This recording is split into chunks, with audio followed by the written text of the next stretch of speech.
Selamat pagi Bapak Ibu Saudari. Kembali lagi ke channel YouTube Fili Halim di vlog baca Alkitab setiap hari. Bapak Ibu udah sarapan? Yang belum, jangan lupa sarapan. Yang udah, ya bagus ya. Hari ini kita akan lanjutkan baca Alkitab di kitab Injil 1 Korintus pasal 13 sampai pasal 16 ya, 1 Korintus ya. Sebelumnya kita akan berdoa dulu ya. Terlebih dahulu kita akan berdoa. Terima kasih Tuhan buat pagi hari ini Tuhan. Engkau memberikan kami kesehatan. Engkau memberikan kami kesempatan untuk datang ke hadirat-Mu untuk membaca firman Tuhan. Tuhan Yesus, berkati kami dari firman-Mu ini Tuhan. Apa yang kami baca ini Tuhan, agar kami merema dan juga hidup di dalam hidup kami. Tuhan, biarlah kehendak-Mu yang jadi Tuhan, bukan kehendakku yang jadi. Karena dalam hidup ini, kalau memang Engkau sudah menggerakkan hati orang itu, tidak ada yang bisa merubah atau yang menghalang-halangi, karena memang sudah Engkau gerakkan hati orang itu. Terima kasih Tuhan. Ataupun dalam hal pertobatan seseorang, kalau memang sudah Engkau pilih dia untuk bertobat, maka hari itu jadi. Hari ini pun bisa terjadi. Demikian kami Tuhan, setelah membaca firman-Mu atau mendengar firman-Mu hari ini yang kami baca, agar kami diubahkan. Terima kasih Tuhan. Haleluya. Amin. Amin. Bapak Ibu Saudari, kita akan membaca firman Tuhan di pasal 30 ya. Pasal 13 sampai pasal 16. Mengenai kasih ya. Pasal 13. Sekalipun aku dapat berkata-kata dengan semua bahasa manusia dan bahasa malaikat, tetapi jika aku tidak mempunyai kasih, aku sama dengan gong yang berkumandang dan canang yang gemerincing. Sekalipun aku mempunyai karunia untuk bernubuat dan aku mengetahui segala rahasia dan memiliki seluruh pengetahuan, dan sekalipun aku memiliki iman yang sempurna untuk memindahkan gunung, tetapi jika aku tidak mempunyai kasih, aku sama sekali tidak berguna. Kena banget ya, karena saya belum memiliki kasih yang sempurna ya.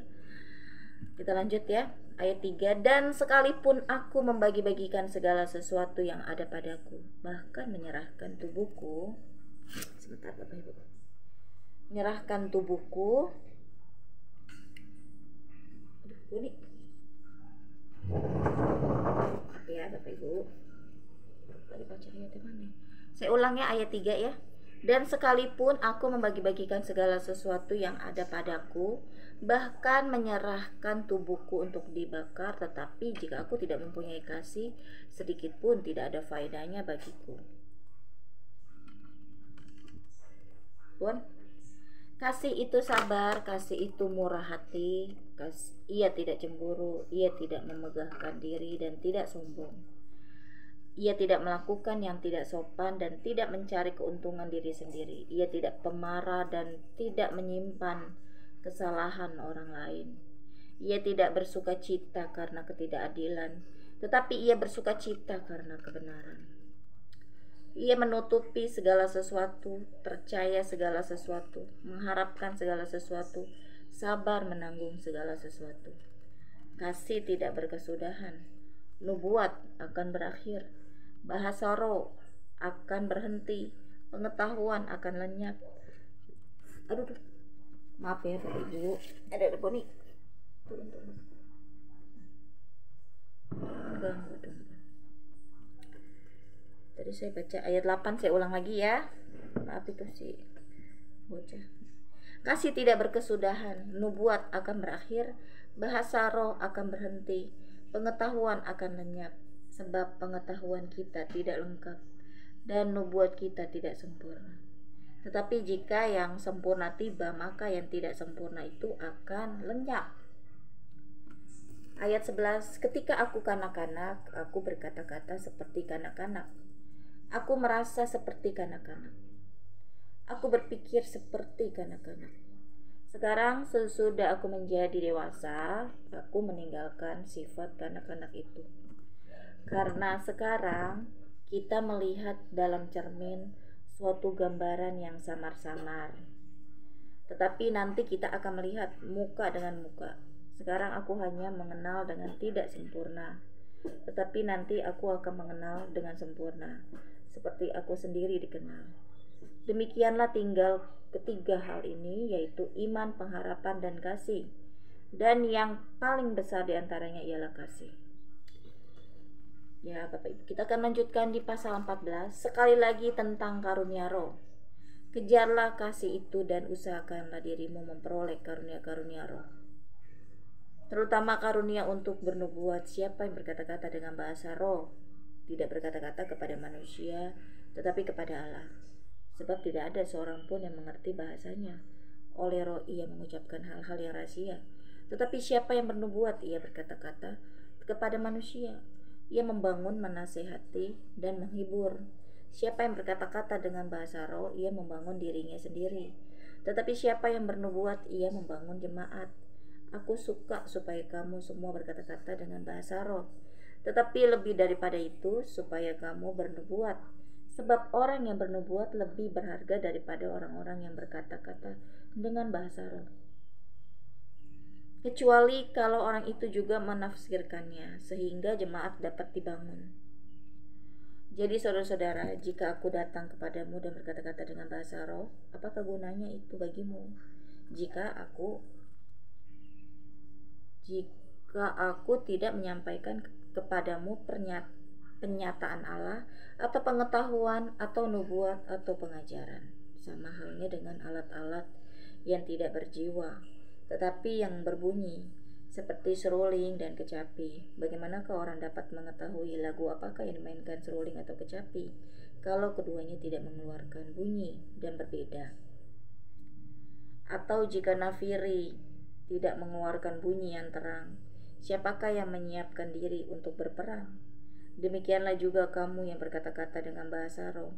Jika kamu tidak mempergunakan kata-kata yang jelas, bagaimanakah orang dapat mengerti apa yang kamu katakan? Kata-katamu sia-sia saja kamu ucapkan di udara. Ada banyak, entah berapa banyak macam bahasa di dunia. Sekalipun demikian, tidak ada satupun di antaranya yang mempunyai bunyi yang tidak berarti.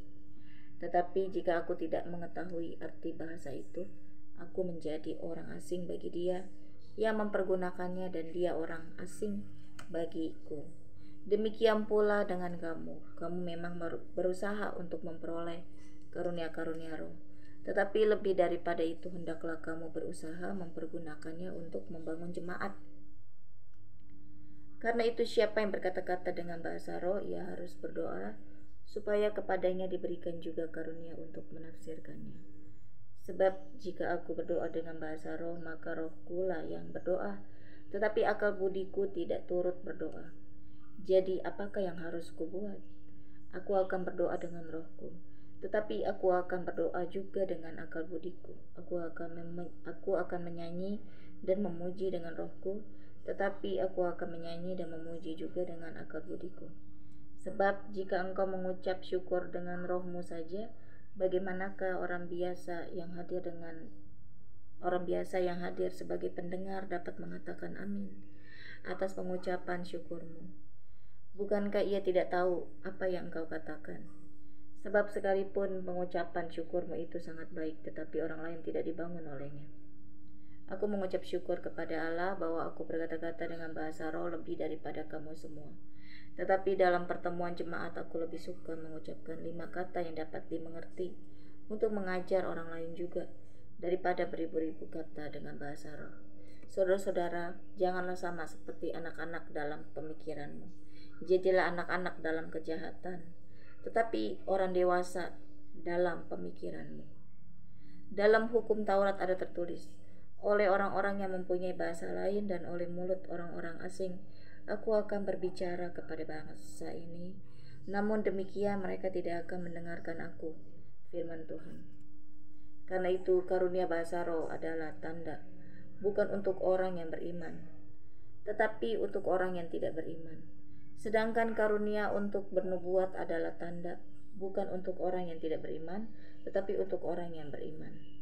Jadi kalau seluruh jemaat berkumpul bersama-sama dan tiap-tiap orang berkata-kata dengan bahasa roh, lalu masuklah orang-orang luar atau orang-orang yang tidak beriman, tidakkah akan mereka katakan bahwa kamu gila? Tetapi kalau semua bernubuat lalu masuk orang yang tidak beriman atau orang baru, ia akan diyakinkan oleh semua dan diselidiki oleh semua. Segala rahasia yang terkandung di dalam hatinya akan menjadi nyata, sehingga ia akan sujud menyembah Allah dan mengaku sungguh Allah ada di tengah-tengah kamu. Peraturan dalam pertemuan jemaat. Jadi bagaimana sekarang, saudara-saudara? Bila mana kamu berkumpul, hendaklah tiap-tiap orang mempersembahkan sesuatu.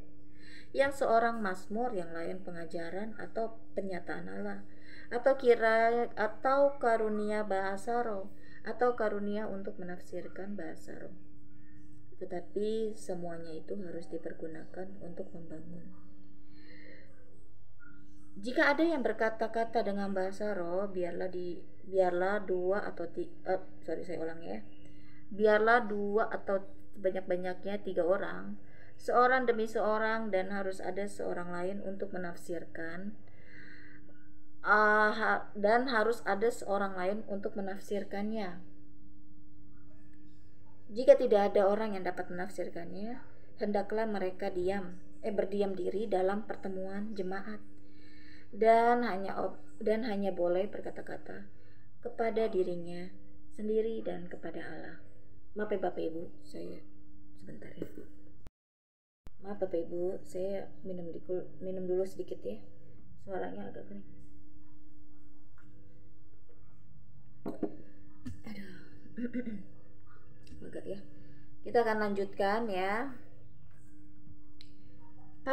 Ayat 29 tentang nabi-nabi.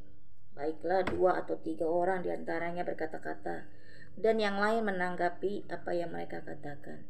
Tetapi jika seorang lain yang duduk di situ mendapat penyataan, maka yang pertama itu harus berdiam diri. Sebab kamu semua boleh bernubuat, seorang demi seorang, sehingga kamu semua dapat belajar dan beroleh kekuatan. Karunia nabi takluk kepada nabi-nabi, sebab Allah tidak menghendaki kekacauan, tetapi damai sejahtera.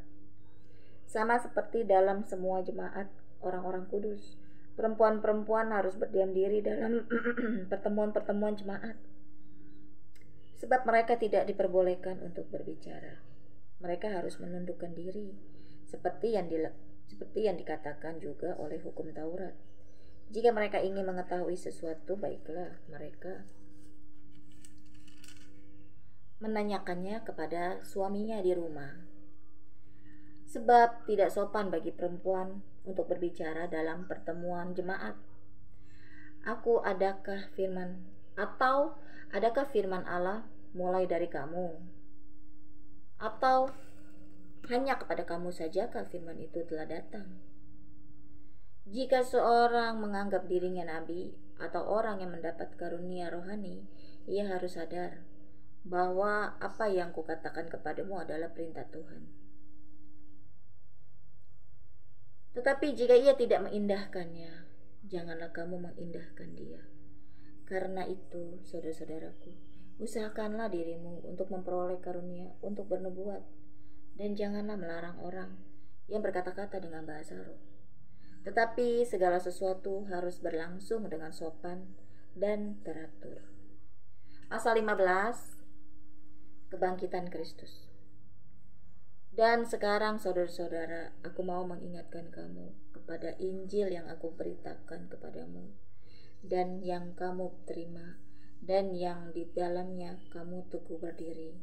Oleh Injil itu kamu diselamatkan, asal kamu teguh berpegang padanya, seperti yang telah kuberitakan kepadamu, kecuali kalau kamu telah sia-sia saja menjadi percaya.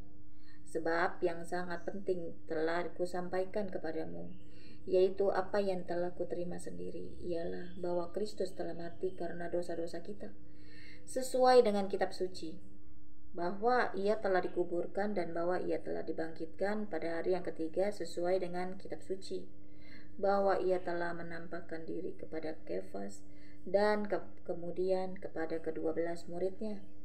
Sesudah itu ia menampakkan diri kepada lebih dari 500 saudara sekaligus.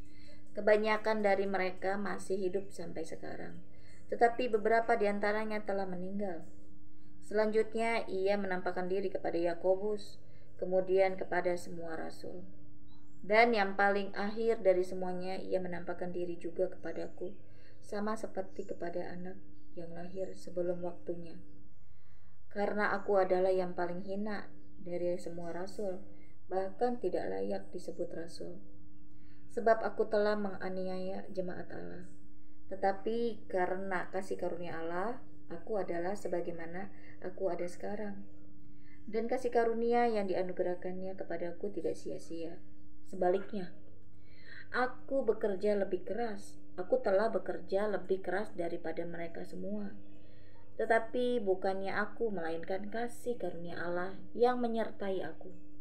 Sebab itu baik aku maupun mereka, demikianlah kami mengajar, dan demikianlah kamu menjadi percaya. Saya minum dulu ya Bapak Ibu sebentar sedikit.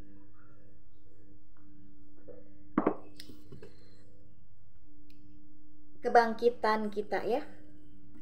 Jadi bila mana kami beritakan bahwa Kristus dibangkitkan dari antara orang mati, bagaimana mungkin ada di antara kamu yang mengatakan bahwa tidak ada kebangkitan orang mati? Kalau tidak ada kebangkitan orang mati, maka Kristus juga tidak dibangkitkan. Tetapi andai kata Kristus tidak dibangkitkan, maka sia-sialah pemberitaan kami, dan sia-sialah juga kepercayaan kamu. Lebih daripada itu, kami ternyata berdusta terhadap Allah, karena tentang Dia kami katakan bahwa Ia telah membangkitkan Kristus, padahal Ia tidak membangkitkannya. Kalau andai kata benar bahwa orang mati tidak dibangkitkan. Sebab jika benar orang mati tidak dibangkitkan, maka Kristus juga tidak dibangkitkan. Dan jika Kristus tidak dibangkitkan, maka sia-sialah kepercayaan kamu, dan kamu masih hidup dalam dosamu. Demikianlah binasa juga orang-orang yang mati dalam Kristus. Jikalau kita hanya dalam hidup ini saja menaruh pengharapan pada Kristus, maka kita adalah orang-orang yang paling malang dari segala manusia. Tetapi yang benar ialah bahwa Kristus telah dibangkitkan dari antara orang mati, sebagai yang sulung dari orang-orang yang telah meninggal. Sebab sama seperti maut datang karena satu orang manusia, demikian juga kebangkitan orang mati datang karena satu orang manusia. Karena sama seperti semua orang mati dalam persekutuan dengan Adam, demikian pula semua orang akan dihidupkan kembali dalam persekutuan dengan Kristus. Tetapi tiap-tiap orang menurut urutannya, Kristus sebagai buah sulung, sesudah itu mereka yang menjadi miliknya pada waktu kedatangannya. Kemudian tiba kesudahannya, yaitu bila mana ia menyerahkan kerajaan kepada Allah Bapa, sesudah ia membinasakan segala pemerintah, kekuasaan, dan kekuatan, karena ia harus memegang pemerintahan sebagai raja sampai Allah meletakkan semua musuhnya di bawah kakinya. Musuh yang terakhir yang dibinasakan ialah maut, sebab segala sesuatu telah ditaklukkannya di bawah kakinya. Tetapi kalau dikatakan bahwa segala sesuatu telah ditaklukkan, maka teranglah bahwa ia sendiri yang telah menaklukkan segala sesuatu di bawah kaki Kristus itu tidak termasuk di dalamnya. Ayat 28, tetapi kalau segala sesuatu telah ditaklukkan di bawah Kristus, maka ia sendiri sebagai anak akan menaklukkan dirinya di bawah Dia yang telah menaklukkan segala sesuatu di bawahnya, supaya Allah menjadi semua di dalam semua. Jika tidak demikian, apakah faedahnya perbuatan orang-orang yang dibaptis bagi orang mati? Kalau orang mati sama sekali tidak dibangkitkan, mengapa mereka mau dibaptis bagi orang-orang yang telah meninggal? Dan kami juga, mengapakah kami setiap saat membawa diri kami ke dalam bahaya, Saudara-saudara, tiap-tiap hari aku berhadapan dengan maut. Demi kebanggaanku akan kamu dalam Kristus Yesus Tuhan kita, aku katakan bahwa hal ini benar. Kalau hanya berdasarkan pertimbangan-pertimbangan manusia saja, aku telah berjuang melawan binatang buas di Efesus. Apakah gunanya hal itu bagiku?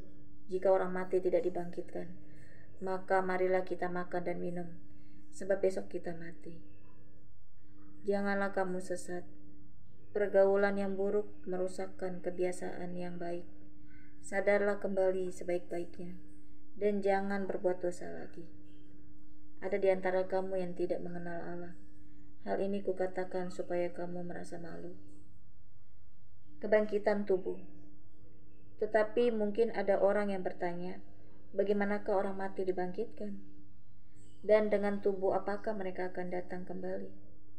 Hai orang bodoh, apa yang engkau sendiri taburkan tidak akan tumbuh dan hidup kalau ia tidak mati dahulu. Dan yang engkau taburkan bukanlah tubuh tanaman yang akan tumbuh, tetapi biji yang tidak berkulit. Umpamanya biji gandum atau biji lain.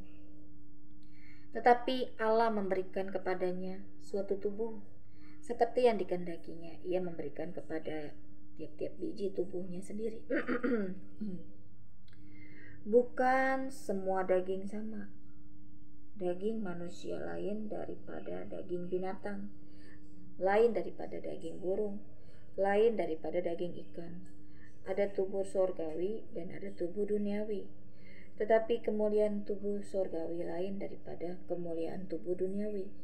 Kemuliaan matahari lain daripada kemuliaan bulan, dan kemuliaan bulan lain daripada kemuliaan bintang-bintang. Dan kemuliaan bintang-bintang yang satu berbeda dengan kemuliaan bintang yang lain.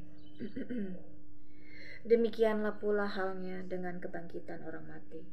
Ditaburkan dalam kebinasaan, dibangkitkan dalam ketidakbinasaan. Ditaburkan dalam kehinaan, dibangkitkan dalam kemuliaan. Ditaburkan dalam kelemahan, dibangkitkan dalam kekuatan. Yang ditaburkan adalah tubuh alamiah. Yang dibangkitkan adalah tubuh rohania. Jika ada tubuh alamiah, maka ada pula tubuh rohania. Seperti ada tertulis, manusia pertama Adam menjadi makhluk yang hidup, tetapi Adam yang akhir menjadi roh yang menghidupkan. Tetapi yang mula-mula datang bukanlah yang rohania, tetapi yang alamiah. Kemudian barulah datang yang rohania. Manusia pertama berasal dari debu tanah dan bersifat jasmani. Manusia kedua berasal dari sorga. Makhluk-makhluk alamiah sama dengan dia yang berasal dari debu tanah, dan makhluk-makhluk sorgawi sama dengan dia yang berasal dari sorga. Sama seperti kita telah memakai rupa dari yang alamiah, demikian pula kita akan memakai rupa dari yang surgawi. Saudara-saudara, inilah yang hendak kukatakan kepadamu, yaitu bahwa daging dan darah tidak mendapat bagian dalam kerajaan Allah, dan bahwa yang binasa tidak mendapat bagian dalam apa yang tidak binasa. Sesungguhnya aku menyatakan kepadamu suatu rahasia. Kita tidak akan mati semuanya, tetapi kita semuanya akan diubah dalam sekejap mata, pada waktu bunyi nafiri yang terakhir. Sebab nafiri akan berbunyi, dan orang-orang mati akan dibangkitkan dalam keadaan yang tidak dapat binasa, dan kita semua akan diubah. Karena yang dapat binasa ini harus mengenakan yang tidak dapat binasa, dan yang dapat mati ini harus mengenakan yang tidak dapat mati. Dan sesudah yang dapat binasa ini mengenakan yang tidak dapat binasa, dan yang dapat mati ini mengenakan yang tidak dapat mati, maka akan genaplah firman Tuhan yang tertulis, maut telah ditelan dalam kemenangan. Hai maut, di manakah kemenanganmu? Hai maut, di manakah sangatmu? Sangat maut ialah dosa, dan kuasa dosa ialah hukum Taurat. Tetapi syukur kepada Allah yang telah memberikan kepada kita kemenangan oleh Yesus Kristus Tuhan kita. Karena itu, saudara-saudaraku yang kekasih, berdirilah teguh, jangan goyah. dan giatlah selalu dalam pekerjaan Tuhan. Sebab kamu tahu bahwa dalam persekutuan dengan Tuhan jeripayahmu tidak sia-sia. Pasal 16, bantuan untuk jemaat di Yerusalem. Tentang pengumpulan uang bagi orang-orang kudus, hendaklah kamu berbuat sesuai dengan petunjuk-petunjuk yang kuberikan kepada jemaat-jemaat di Galatia. Pada hari pertama dari tiap-tiap minggu, hendaklah kamu masing-masing, sesuai dengan apa yang kamu peroleh, menyisihkan sesuatu dan menyimpannya di rumah, supaya jangan mengumpulkan itu baru diadakan kalau aku datang. Sesudah akan tiba, aku akan mengutus orang-orang yang kamu anggap layak dengan surat ke Yerusalem untuk menyampaikan pemberitaan, menyampaikan pemberianmu. Kalau ternyata penting bahwa aku juga pergi, maka mereka akan pergi bersama-sama dengan aku. Rencana Paulus, aku akan datang kepadamu sesudah aku melintasi Makedonia, sebab aku akan melintasi Makedonia, dan di Korintus mungkin aku akan tinggal beberapa lamanya dengan kamu, atau mungkin aku akan tinggal selama musim dingin, sehingga kamu dapat menolong aku untuk melanjutkan perjalananku. Sebab sekarang aku tidak mau melihat kamu hanya sepintas lalu saja. Aku harap dapat tinggal agak lama dengan kamu jika diperkenankan Tuhan. Tetapi aku akan tinggal di Efesus sampai hari raya Pentakosta. Sebab di sini banyak kesempatan bagiku untuk mengerjakan pekerjaan yang besar dan penting, sekalipun ada banyak penentang. Beberapa pemberitahuan. Jika Timotius datang kepadamu, usahakanlah supaya ia berada di tengah-tengah kamu tanpa takut, sebab ia mengerjakan pekerjaan Tuhan sama seperti aku.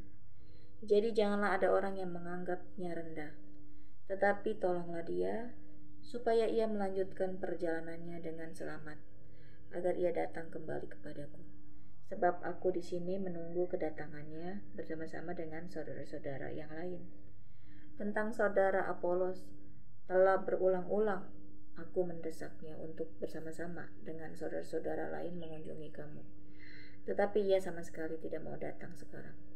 Kalau ada kesempatan baik, nanti ia akan datang. Berjaga-jagalah, berdirilah dengan teguh dalam iman. Bersikaplah sebagai laki-laki dan tetap kuat. Lakukanlah segala pekerjaanmu dalam kasih. Ada suatu permintaan lagi kepadamu, saudara-saudara. Kamu tahu bahwa Stefanus dan keluarganya adalah orang-orang yang pertama-tama bertobat di Akaya, dan bahwa mereka telah mengabdikan diri kepada pelayanan orang-orang kudus. Karena itu taatilah orang-orang yang demikian, dan setiap orang yang turut bekerja dan berjeripayah. Aku bergembira atas kedatangan Stefanus, Fortunatus, dan Akaikus, karena mereka melengkapi apa yang masih kurang padamu, karena mereka menyegarkan rohku dan roh kamu. Hargailah orang-orang yang demikian. Salam kepadamu dari jemaat-jemaat di Asia Kecil. Aquila, Priscilla, dan jemaat di rumah mereka menyampaikan berlimpah-limpah salam kepadamu. Salam kepadamu dari saudara-saudara semuanya. Sampaikanlah salam seorang kepada yang lain dengan cium kudus. Dengan tanganku sendiri aku menulis ini. Salam dari Paulus. Siapa yang tidak mengasihi Tuhan, terkutuklah ia. Maranatha. Kasih karunia Tuhan Yesus menyertai kamu. Kasihku menyertai kamu sekalian dalam Kristus Yesus. Amin. Kita sudah selesai ya Bapak Ibu baca Alkitab di 1 Korintus pasal 13-16. Sekarang kita akan tutup doa. Terima kasih Tuhan buat firman-Mu ini. Terima kasih juga buat semuanya dalam hidup kami. Berkati setiap kami Tuhan, apapun pergumulan kami. Terima kasih Tuhan. Haleluya. Amin.